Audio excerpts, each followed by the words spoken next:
The Subcommittee on Oversight and Investigations will come to order. The subcommittee is meeting today to hear testimony on examining impacts of federal natural resources laws gone astray, Part 2. Under Committee Rule 4F, any oral opening statements at hearings are limited to the chairman, the ranking minority member, the vice chair, and the vice-ranking member. Therefore, I ask unanimous consent that all other members' opening statements be made part of the hearing record if they are submitted to the subcommittee clerk by 5 p.m. Hearing no objections, so ordered. I also ask unanimous consent that the gentleman from Louisiana, Mr. Graves, be allowed to sit with the subcommittee and participate in the hearing. Hearing no objections, so ordered. I will now recognize myself for 5 minutes for an opening statement. Today we will examine the implementation of two significant laws, the Marine Mammal Protection Act, or the MMPA, and the National Historic Preservation Act, also referred to as NHPA. It's good to be back with the O&I subcommittee. I served on this committee last Congress, and while this is my first hearing as the chairman of the subcommittee, this is the second hearing in a series the Oversight and Investigation Subcommittee is holding to examine the impacts of federal natural resources laws that have stretched beyond Congress's original intent. As a professional engineer and forester by trade, many of these issues hit close to home for me, and I'm committed to pursuing thoughtful oversight with a scientific approach using my professional expertise. I look forward to working with Ranking Member Mr. McEachin and the other members of this subcommittee. As this committee has previously explored, numerous federal laws allow the executive branch to enjoy far more power and exercise more discretion in implementing these laws than Congress ever intended. Last May, the subcommittee held a hearing to discuss with those impacted how agencies were improperly implementing the Federal Land Policy and Management Act, the Indian Reorganization Act, and the Wilderness Act. As we continue our review, we have found other instances of federal agencies expanding their roles through unclear and overreaching regulations.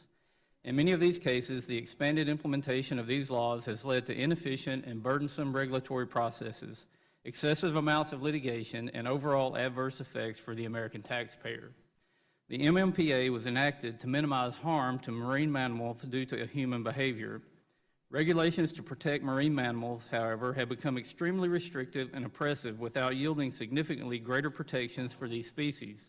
For example, it is evident that the inefficient manner in which regulations are implemented under the MMPA has led to severe delays in permit issuances for entities wishing to carry out their operations while sincerely ensuring the safety of marine mammals.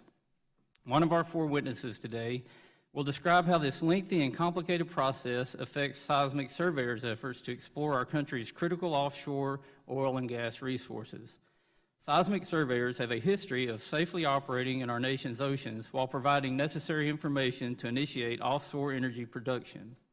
We depend on such energy production for our country's energy independence. Seismic surveyors, however, have faced a long uphill battle in obtaining the necessary permits, with some companies still waiting to receive authorizations today after beginning the process over 6 years ago. This morning, we'll also hear testimony related to the NHPA. Congress passed this act with the intention of protecting America's most treasured historic sites from destruction or substantial alteration. In past years, the act has provided success in preserving some of our most cherished historic sites.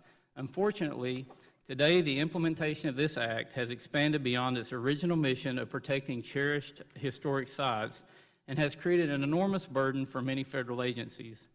Under Section 106 of the law, federal agencies are required to consider any possible impacts to historic sites when issuing permits and approving projects. Traditionally, the law is intended to allow agencies to consult the National Register of Historic Places for any impacts of their actions.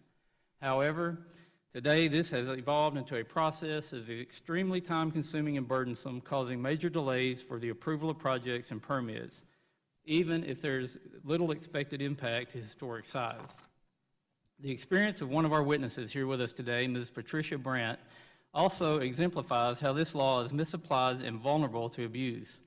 Her neighborhood in Eastmoreland in Portland, Oregon, is currently under consideration for designation as a historic district on the National Register.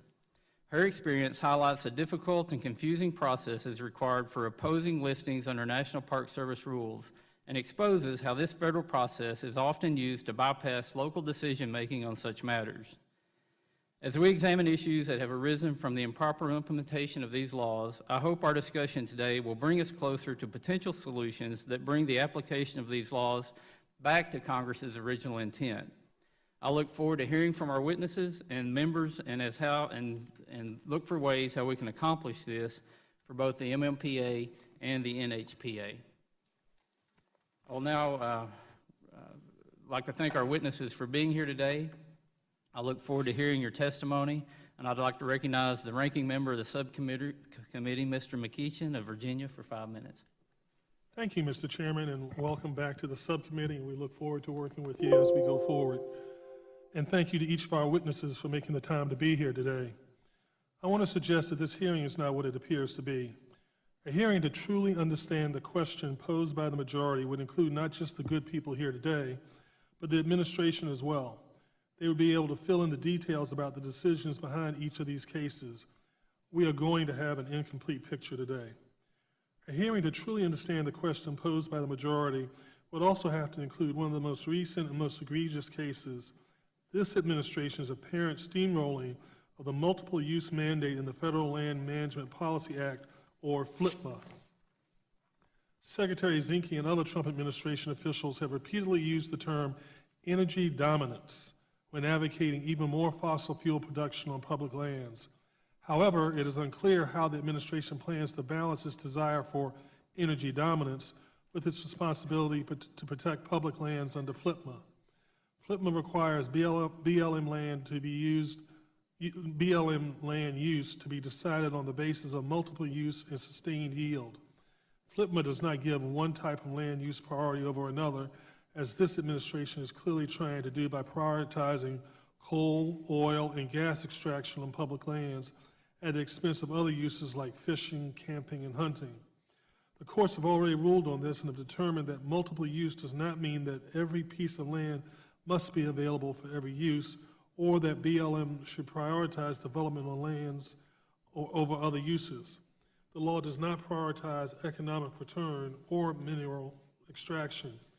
Secretary Zinke's efforts to give away even more public land to the oil industry under the guise of energy dominance is eyebrow-raising when we stop to consider what they already have. Oil and gas companies have access to 90% of BLM land. In fact, oil companies are not bothering to produce oil and gas on public lands they already have leased. 53% of public land acreage has been leased to oil and gas companies across the United States is not even in production as of fiscal year 2016. Nevertheless, we will not hear about this administration's stretching of FLPMA because this hearing is really just about another thinly disguised attempt to undermine our bedrock environmental laws.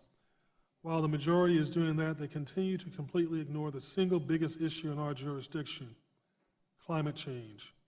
Climate change is not just coming, it's here.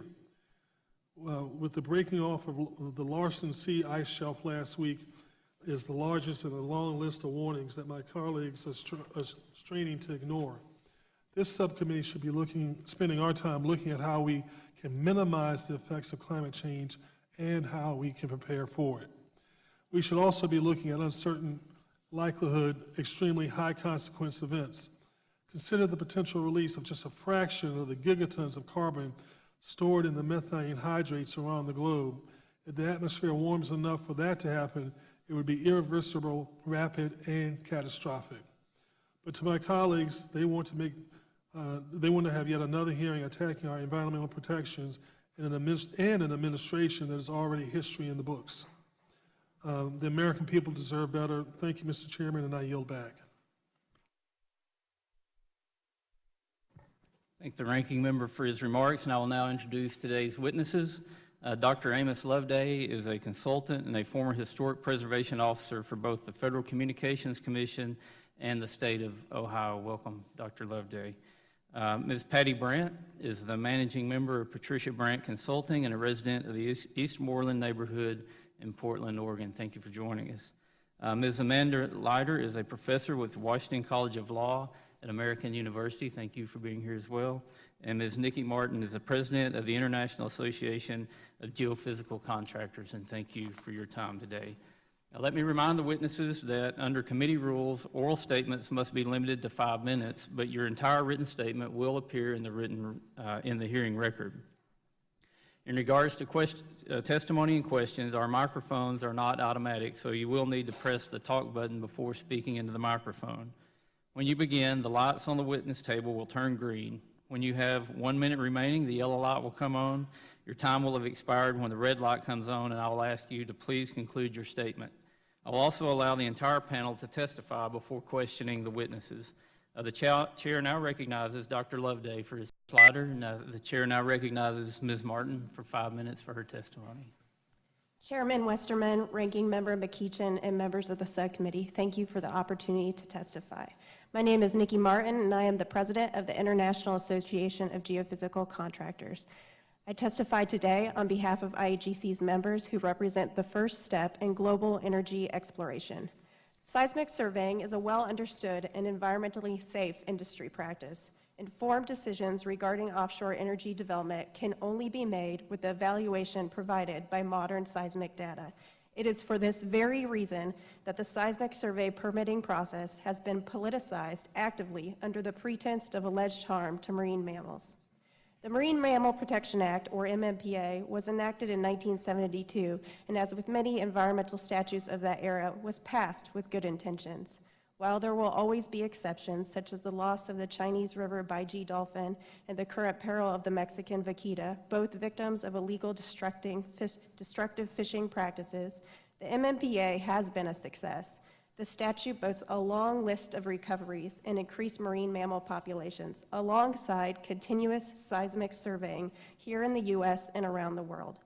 Populations that were considered robust remain robust, and species protected from commercial exploitation and high rates of fishery bycatch have recovered faster than expected, with no apparent variation in populations with or without seismic surveys.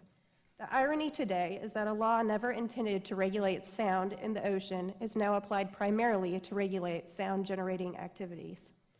It's been exploited to delay and impede seismic and exploration, which has no known proven impact to marine life. As the Bureau of Ocean Energy Management and the National Marine Fisheries Service have continually stated time and time again throughout changing political administrations, seismic surveys have been used in U.S. waters for over 50 years.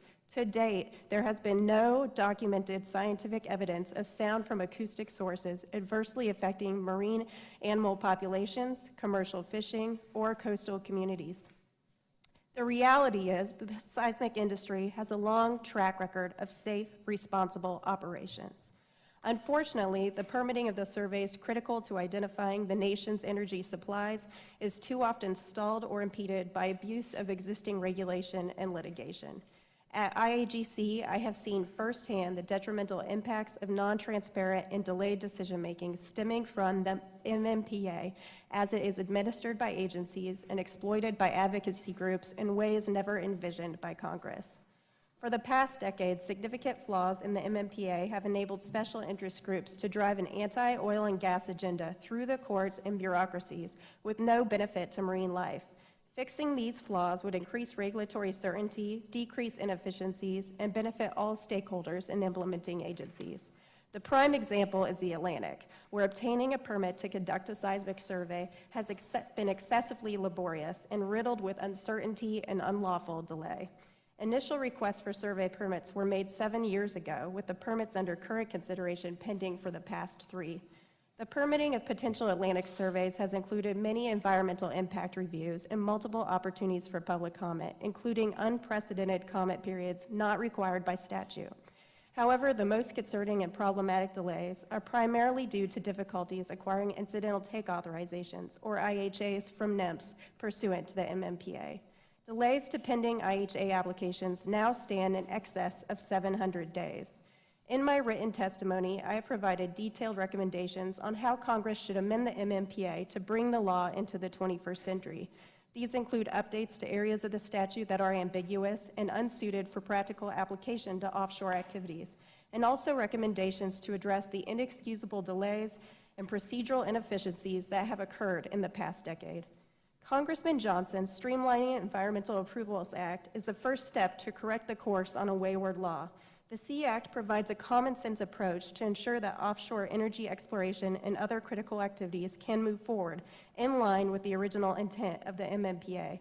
By setting reasonable deadlines in the application process, Congress can hold agencies accountable to existing statutory timelines and prevent future misapplication of the statute. The Act also recognizes the MMPA as the highest standard for marine mammal conservation and ensures that other environmental review processes that provide no additional benefit or higher threshold of review can be used to stall the permitting of activities that pose no threat to marine life. We urge Congress to repair the MMPA, reasserting the law to protect marine mammals from real threats as identified by the best available science, not phantom impacts imagined by anti-oil and gas groups, and pass the SEA Act along with yet introduced legislation to modernize the statute. Thank you for the opportunity. Thank you, Ms. Martin. And again, I would like to thank all the witnesses for being here today and for your testimony. I would also like to remind members that the committee's Rule 3D imposes a 5-minute limit on questions. To begin questions, I will now recognize myself for 5 minutes. Mr. Loveday, you described in your testimony how each federal agency has responsibilities under Section 106 of the NHPA to identify sites included on or eligible to be included on the Federal Register. Can you go into a little bit more detail and describe how agencies actually proceed to identify all these properties and what kind of efforts that entail? Mr. Chairman, members of the committee, under the law and the rules as laid out in 36 CRF 800, and each individual agency also has, or many individual agencies also has its own rules for governance actions here. The agency is to, before it does something on its own, that is, renovates a building, for example, that it owns if it's the Veterans Administration, or issues a permit or a license if it's the FCC, is to make a determination of whether or not that action will have an adverse effect on historic sites that are on or eligible for the National Register. The agencies typically will, and it varies from agency to agency how much effort they put into this. The agencies will typically do a survey of the area or a survey of the site that the action is taking place on or in. Frequently, they will contract with a cultural resource management firm, although they can do it with their own staff, have a study done, and use that study then to make the determination of whether or not their actions have an adverse effect. In the course of doing the study, they take into account public comments, and they take into account the comments of the tribal historic preservation officers and the state historic preservation officers and the local government that's responsible for land management issues in that area. If there's no adverse effect, the agency proceeds. If there's an adverse effect, then it consults with the Advisory Council on Historic Preservation, prepares often a memorandum of agreement that spells out how it will minimize the effect, the adverse effect, or it changes the project so as to eliminate or reduce the adverse effect, or it abandons the project entirely. That sounds like quite a time-consuming endeavor. I know that there's a historic district in my hometown of Hot Springs, Arkansas, and there's a lot of projects that people are talking about doing there to rebuild the downtown. But how long can some of this Section 106 consultation process take? Mr. Chairman, members of the committee, the process varies, of course, depending on the complexity of the undertaking. It can take a few weeks. I don't know of any that takes less than a few weeks, or it can take several months. The longest one that I'm aware of that is yet to be resolved, at least to my knowledge, goes back to 1988, involving a site in upstate New York. That's extreme.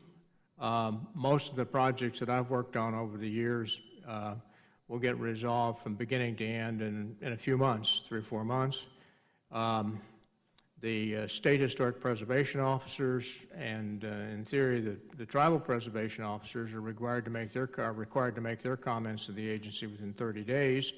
And there's deadlines set for ACHP, the advisory council, to make their comments, although there's workarounds on all of those deadlines so that they often get extended because they need more information or the information wasn't adequate or other factors. So to answer your question, it's measured in terms of months in most cases. It can be longer, it can be shorter. The shortest one I've ever worked on had to do with a project in Chicago, and it took 3 weeks. I know from my previous experience doing engineering work that delays in permits, it may just be a few months, it may be years, but when you delay a project because of a permit, you're tying up financing, you're affecting the business model, and a lot of times you would see projects canceled because there wasn't enough time. Can you think of instances where you've seen projects that didn't go through because of delays in permits or project approval? I'd have to search my memory to come up with in 5 seconds. With one. But let me suggest to you that the issue here is not so much often they don't go through; it's just they get delayed. And my time has expired, so I will now recognize Mr. McKeachin for 5 minutes. Thank you, Mr. Chairman. Ms. Leiter. Though most hearings in this subcommittee focus on the administration that left the building six months ago, I wanted to ask you about this administration, I'm particularly interested in how it might be in conflict with the intent of natural resources laws. The Trump administration has used the undefined term energy dominance as a way to justify a tremendous expansion of energy development on public lands. As part of this, they seemingly express the belief that multiple use means that all uses should be allowed on all lands. More specifically, they seem to claim that at the very least, oil and gas drilling should be an allowable use on all multiple use lands. Is this consistent with how the Federal Land Policy and Management Act defines multiple use? Thank you for the question. No, it isn't consistent. As I understand it, the multiple use sustained yield mandate identifies a list of competing uses that should be available on the public lands. It does not specify that all uses should be available on all lands. And frankly, that's physically impossible. Even just taking industrial uses of the surface of the lands often conflict with each other. So balancing decisions necessarily have to be made. For example, potash and oil and gas can't coexist on the surface of the same lands. And so one of the activities that the Bureau of Land Management in that case has to undertake is to evaluate which use is more suitable on a particular parcel of land. And that evaluation looks at what the proposed uses are, what the interests of the local community and state are, what the potential impacts are, what the availability of mitigation efforts might be, et cetera. And it's always a super difficult decision and a balance, but it's just not even physically possible to manage for all those uses on every piece of land. Thank you. In his first 2 months on the job, Secretary Zinke has had more meetings with oil and gas industry executives than representatives of any other type of interest group. Could you tell us the implications of this imbalance? Could you tell us what the implications of this imbalance are in terms of the legitimacy of DOI decisions regarding the use of public resources? And what are the implications of this imbalance for the DOI's implementation of FLPMA? Thank you for that question as well. Again, these decisions are very difficult. There are factors on the ground in particular areas that no matter what your interests are ahead, you may not be aware of. And so it's very important that the agencies be hearing from stakeholders in particular areas who understand what the implications of the decision will be for that community. And The Administrative Procedure Act requires that the agency go through a open and transparent and public participatory process to make these decisions that involves a notice to the affected community, hearing comments from everyone in the affected community. Sometimes public hearings are specifically required. Sometimes individual meetings with tribes are specifically required. The purpose of all of that is to ensure that the agency is getting a balanced set of views and can reach a reasonable decision and undertake a reasonable decision-making process in reaching the decision about how to prioritize particular lands in particular cases. So again, if they're hearing only from one set of stakeholders, they're inherently getting a biased view, and there are factors that they're likely to miss, which might render the decision arbitrary under the Administrative Procedure Act. Thank you for that, and as quickly as you can, it's my understanding that you've offered a stark warning to the special interest beneficiaries like fossil fuels companies of this administration's largesse who are aggressively pushing their agenda. In about 30 seconds, can you talk about that warning? I'm sorry, I couldn't hear the last part of the question. Can you talk about that warning, understanding that we only have about 30 seconds left? I think the question was about the evidence that they're hearing specifically from a biased set of interests. And just to give one example, in evaluating the Bears Ears National Monument that President Obama designated and President Trump is reviewing, Secretary Jewell took a took a tour across 800 miles of Utah Canyonlands with press in tow, held a large public meeting, met with industry, et cetera. The record does not reflect that Secretary Zinke had as much input from a range of The interests. gentleman's time has expired. I now recognize the gentlelady from American Samoa, Ms. Radewagen. Thank you, Mr. Chairman and Ranking Member. I want to welcome the panel and thank you for appearing today. Chair now recognizes the gentleman from Florida, Mr. So. I prefer to focus my comments on the attempted plan to have seismic airgun testing in the Atlantic. As many of you may know, we had over 100 members of Congress from both parties representing from Maine down to Florida, including 21 members from Florida, 11 Democrats, 10 Republicans opposed this. I've yet to be given one member of Congress to date that actually supports opening up the Atlantic to seismic testing. We're dealing with a $95 billion economy on the Atlantic coast, 1.4 million jobs, and some of the estimates have been that it would lead to 138,000 estimated deaths of whales and dolphins, as well as 78% decline in reef fish. Looks like in July 2014, the Obama administration originally approved seismic testing, but then rejected the application. Ms. Leiter, why were the applications ultimately rejected? So that actually, that decision actually predates me, so I'm not familiar with the details of why it was rejected. But my understanding is that the administration wanted more time to look at those impacts that you alluded to. There is extensive science on both sides. It's a very complicated decision, and I don't think anybody was sitting on anything. I think they were looking closely at all of the science. Now, it looks like there's some debate over whether BOEM has ever stated that there's scientific evidence that this would affect mammals. In that decision, that's where I'm getting the statistic that 138,000 estimated deaths of whales and dolphins came from. So is it true that we have scientific evidence or not regarding seismic testing affecting mammals? Well, as I said, the decision predates me, but a group of marine mammal scientists came in to speak to BOEM while I was there, and they explained that part of the issue is that, as with people, no one is testing seismic air guns on a whale. So it's all circumstantial evidence of what the impacts are. We see that whales avoid areas where it's happening. There was a recent study, I think just published last month in the journal Nature, a peer-reviewed study that suggests that seismic activity kills the zooplankton, the small marine plankton that are the whale's primary source of food.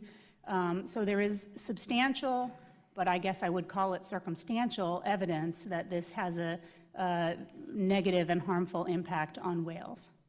Ms. Martin, you had suggested in your testimony that was printed out here that there was no documented scientific evidence of that. Is that still your opinion here today after the 2014 decision and then the 2017 rejection of those applications? Congressman, thank you for the question. Yes, that is still my opinion, and it also reflects the findings from 2016 panel of the National Academy of Sciences that there are no scientific studies that have conclusively demonstrated a link between exposure to sound and adverse effects on marine mammal populations. But you're a geologist, not a biologist, is that correct? I'm actually an attorney. Okay. I am too. That's not going to help today. Have you received any members of Congress supporting the position of the geologists on this from the East Coast? Any? Certainly, there have been several letters of support from Congress over this lengthy process pursuing seismic surveys. Is it close to 100 that oppose it? I could not recall off the top of my head how many we have in support, but there have been numerous letters of support and statements of support. You know, I want to take this moment to remind the committee once again, we're dealing with a giant tourism fishing economy on the East Coast, one that would make any small economic benefit of trying to open this up for oil drilling be very short-sighted and really put in jeopardy the economy here in Florida as well as throughout the East Coast. And so as we look at these short-sighted ideas of opening up Atlantic drilling, we need to really understand what's at risk, what's at stake, and the vast majority of members on the East Coast absolutely, unequivocally oppose this, and I yield back. The gentleman yields back. The chair now recognizes the gentlelady from Puerto Rico, Ms. Gonzalez, for 5 minutes. Thank you, Mr. Chairman, and good morning to everybody. Thank you for your testimony, Ms. Loveday. I got two questions here. In my district, Puerto Rico is home for the Arecibo Observatory, which is listed on the National Register of Historic Places.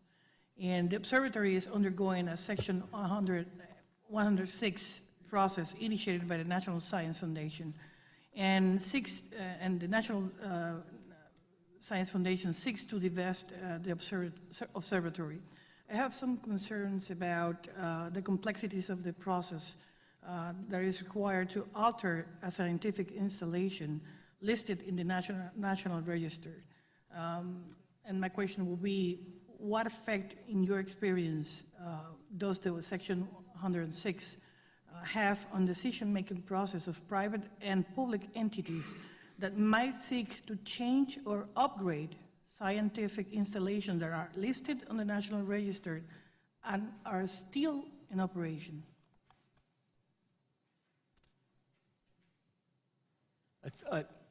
If I understand your question, you're asking what effect does a nomination or a listing on the register have on upgrades or changes to the property? Is that correct?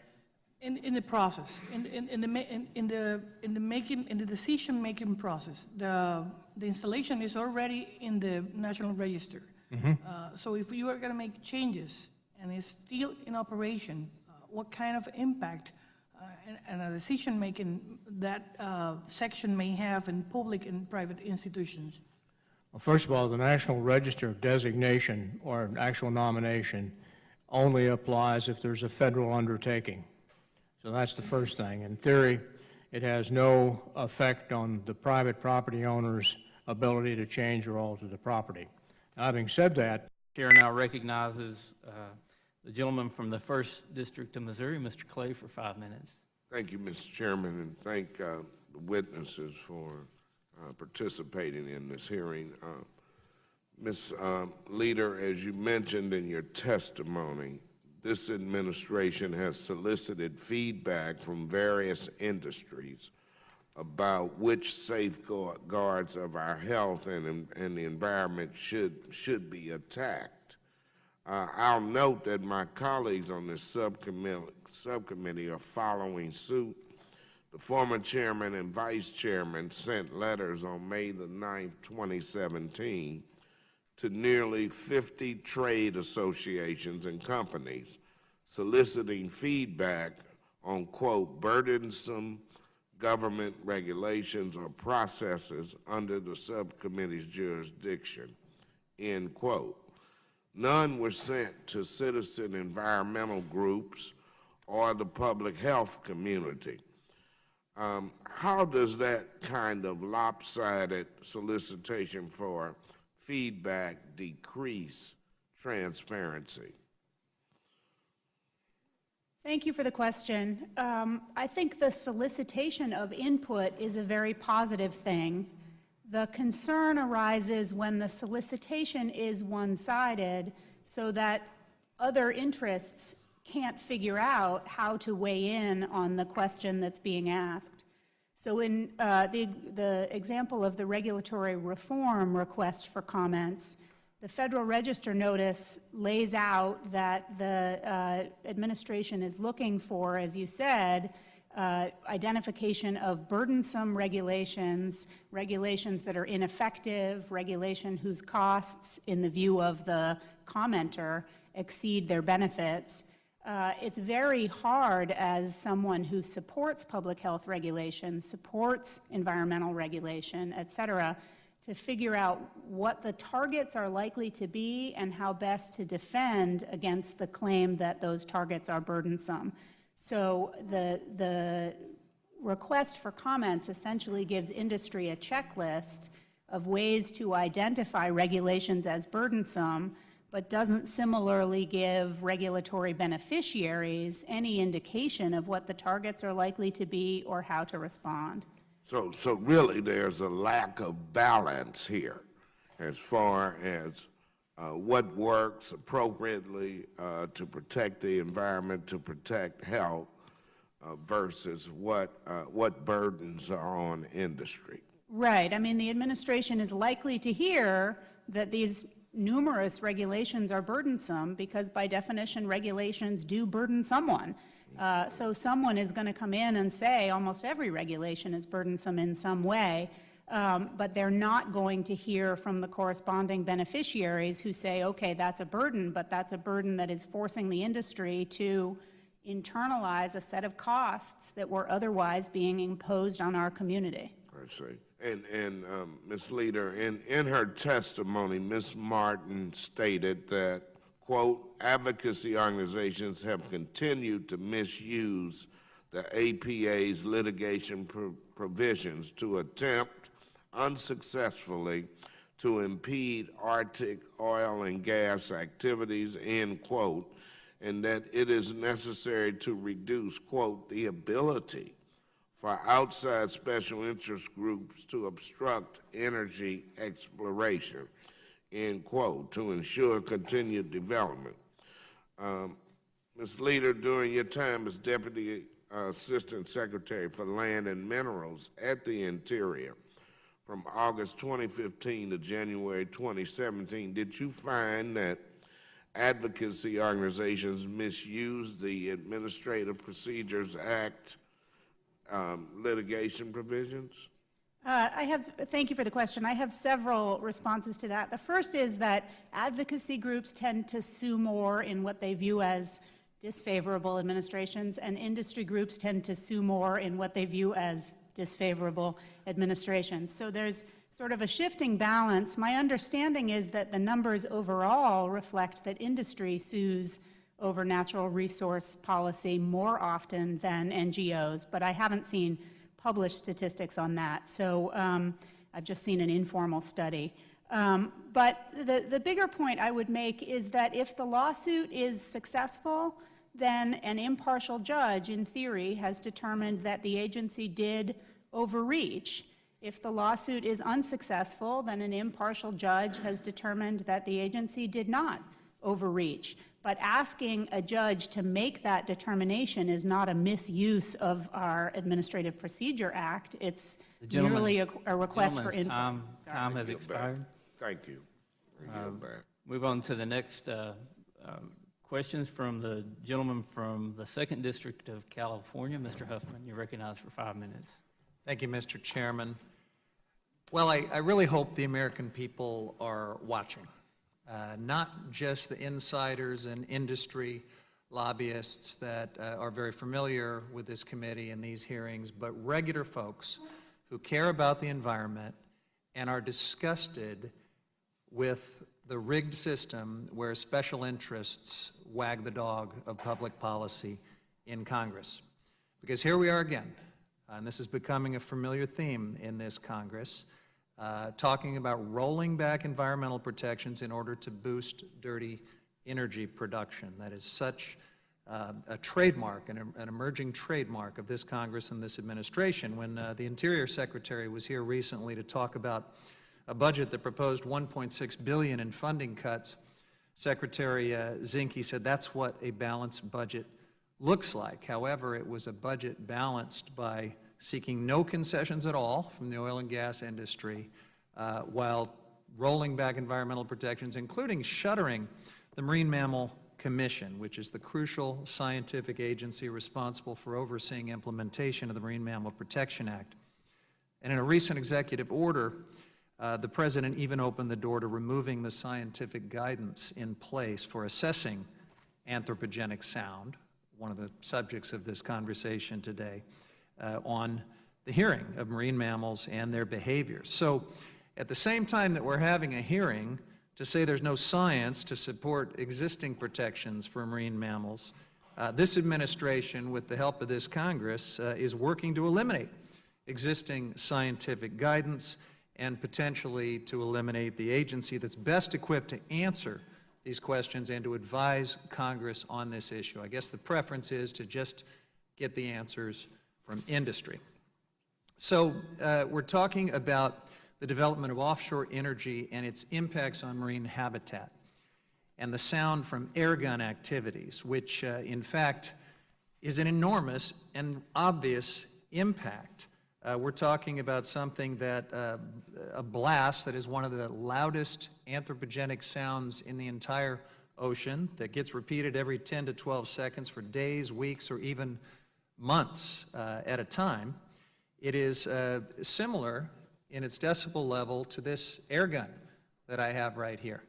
And to put that in context, this air gun has an output of about 120 decibels. It can be heard up to a mile away.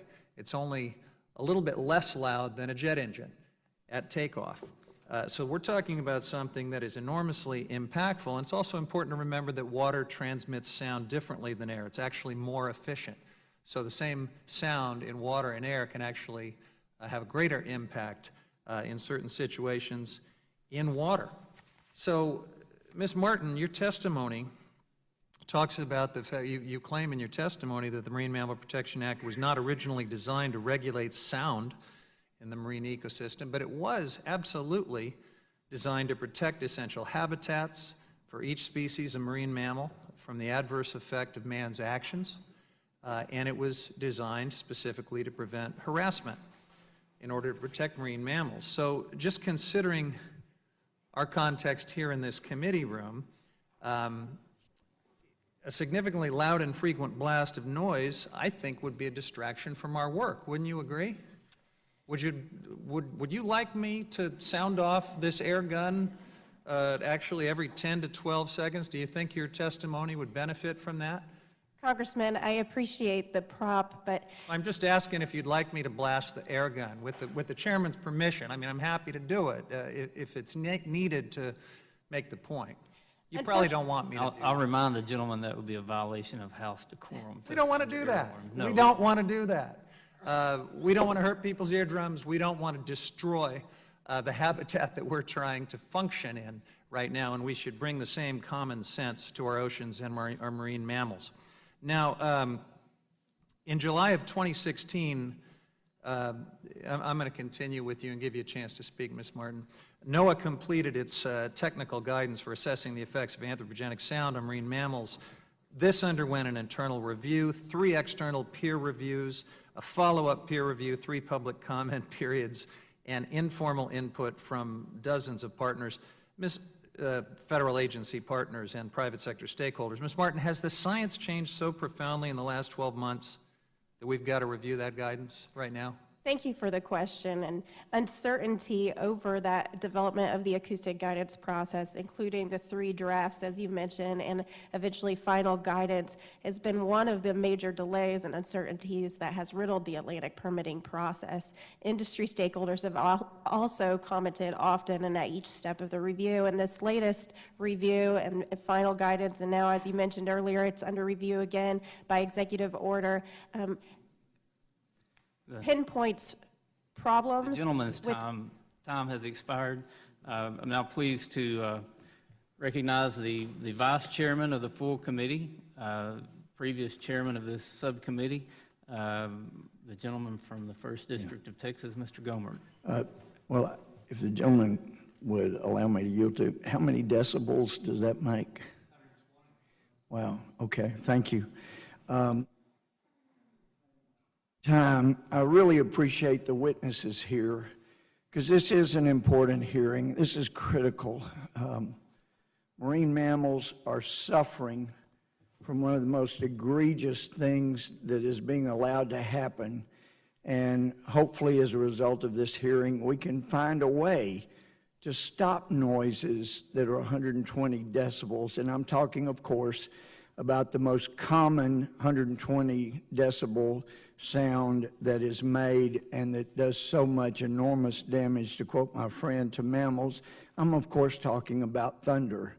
Thunder in the clouds. We've got to find a way to stop it because it is wreaking havoc and doing enormous damage. Would the gentleman No, I'm yield to not. identify a marine mammal that lives in the clouds, please? They don't, well, I don't live in the clouds as opposed to some of my friends, and yet I can tell you air horns don't normally, they're a bother, and it bother me a lot at sports events, but they bother me, and I live on the ground, and even when I'm underwater in a pool or ocean, thunder shakes things. My point is, and for some of our friends that don't understand sarcasm, there are things that occur in nature that are beyond any man-made ability to even come close to. But I want to go directly back to Ms. Martin. You note to date that there are no verified injuries or deaths of marine mammals from exposure to sounds produced during seismic surveys. The Bureau of Ocean Energy Management and the National Marine Fisheries Service stated this fact many times. Yet environmentalists keep claiming that these tests will result in hundreds of thousands of injuries and deaths to marine mammals. So I need to know, do these estimates take into account monitoring and mitigation practices that surveyors are required to implement per the agency regulations?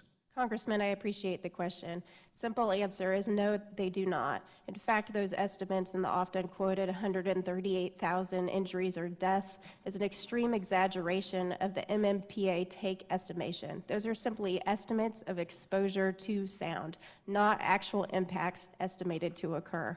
And Dr. Bill Brown of the Bureau of Ocean Energy Management said himself that 138,000 was an exaggeration, conservative assumption, built on conservative analysis, and they did not expect any of those exposures or impacts to occur. Now, we know thunder has been at 120 decibels, and that I don't know of any way to mitigate those sounds. They do transfer, and the sound waves do travel underwater, but with successful use of mitigation practices, is it realistic to say that a seismic survey will result in hundreds of thousands of marine mammal deaths? Again, thank you for the question. No, it is not a reasonable statement to make. Under the Marine Mammal Protection Act, a take, T-A-K-E, is broadly defined as an act that has the potential to injure a marine mammal or cause a change in behavior. Would a change in behavior include an animal swimming away or perhaps swimming up to a seismic survey to interact with the vessel? That's correct. A change of behavior includes simple change in direction of the swim pattern of the marine mammal.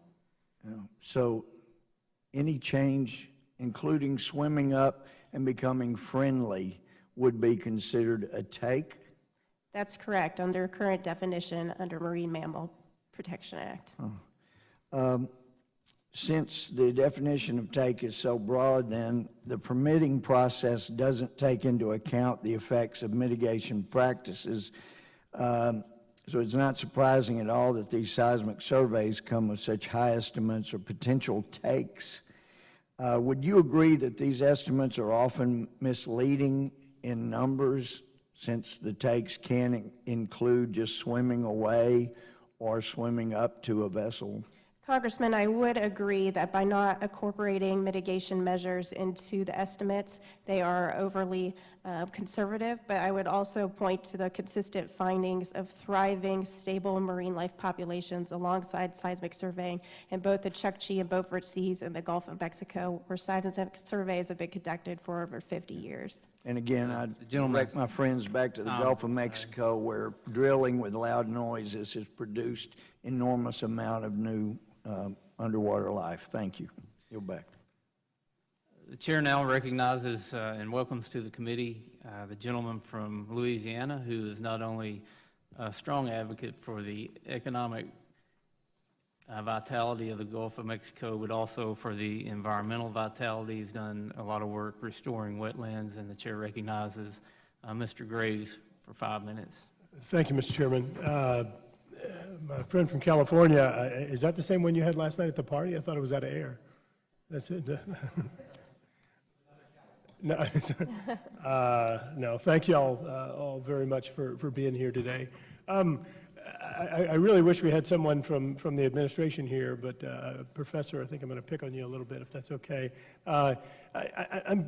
South Louisiana, as the chairman mentioned, we have an incredibly robust environment, coastal area, one of the most ecologically productive places on the North American continent, produces more fisheries than anywhere else in the continental United States, and a really important part of our culture, economy.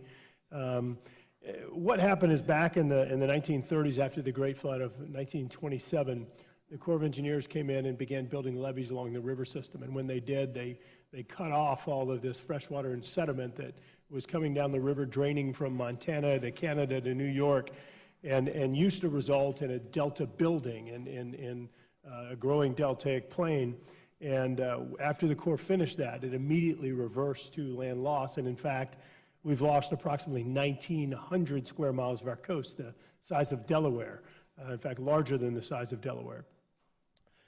In our efforts to try and restore the coast, which is entirely an environmental project, one important component of that, in fact, I'd argue the most important component, is reconnecting the river with the adjacent wetlands. Restoring that sediment flow, that freshwater flow.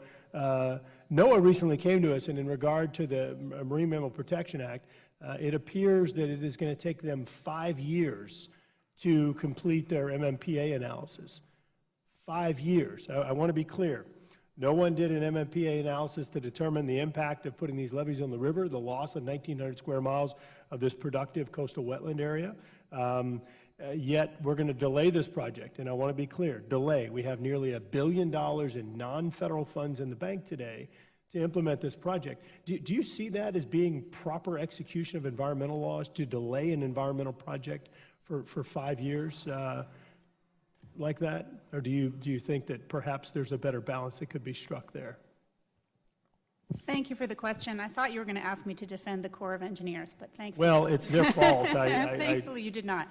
I mean, it's a very difficult question. I am not familiar with the details of that particular permitting process. It certainly sounds like a worthwhile project, and it sounds as though, from the point of view of the Gulf, it may be unfortunate that there are delays. What I would say is that it is a very difficult process to evaluate impacts. You need to take a lot of input from all sides. And I can well imagine, I don't know why 5 years, but I can well imagine that it would be a long process to evaluate the impacts on a marine mammal population, and they have to do the scientific analysis thoroughly, because they don't want to make a decision, But what as about the Corps impact did. on the people, on the fishers, on just the ecological productivity? Is there not an offsetting consideration here? I mean, I think the problem is that, historically and even in the present, we sometimes undertake major actions that have impacts that we didn't realize. And so this sounds like quite a major undertaking, and I think the NOAA's idea is to make sure that it's not going to have unforeseen impacts on marine mammal populations. I think NOAA's schedule is absurd. I do. I think it's absurd, and I think it's going to result in additional land loss needlessly, additional environmental impacts needlessly. I think it's absurd. Ms. Martin, your testimony, you indicated that the intent behind the Marine Mammal Protection Act, the intent of Congress, was forward-thinking and innovative. Do you view that as being consistent with the implementation of MMPA? I would say that the implementation of the MMPA by both bureaucracies and by exploitation of advocacy groups today has strayed from Congress' original intent, which was to focus on direct actual impacts to marine mammal populations. Also, I wanted to see if you could clarify, my friend from California keeps making noises underwater and is concerned about impacts. Have there been documented impacts as a result of acoustic impacts on marine mammals that you're aware of? There have been no documented evidence. And is that your opinion? Is that a Trump administration opinion, or is that shared by previous administrations such as Obama and Clinton as well? That's the opinion stated repeatedly by two independent agencies throughout changing political administrations. Okay. Great, thank you very much. Yield back. And I would like to thank the witnesses for their valuable testimony and the members for their questions. The members of the committee may have some additional questions for the witnesses, and we will ask you to respond to these in writing. And also, if you have any suggestions on how these rules could be improved, please include those in your summaries. Under Committee Rule 3.0, members of the committee must submit witness questions within 3 business days following the hearing, and the hearing record will be held open for 10 business days for these responses. If there is no further business, without objection, the subcommittee stands adjourned. Good job. Very fair.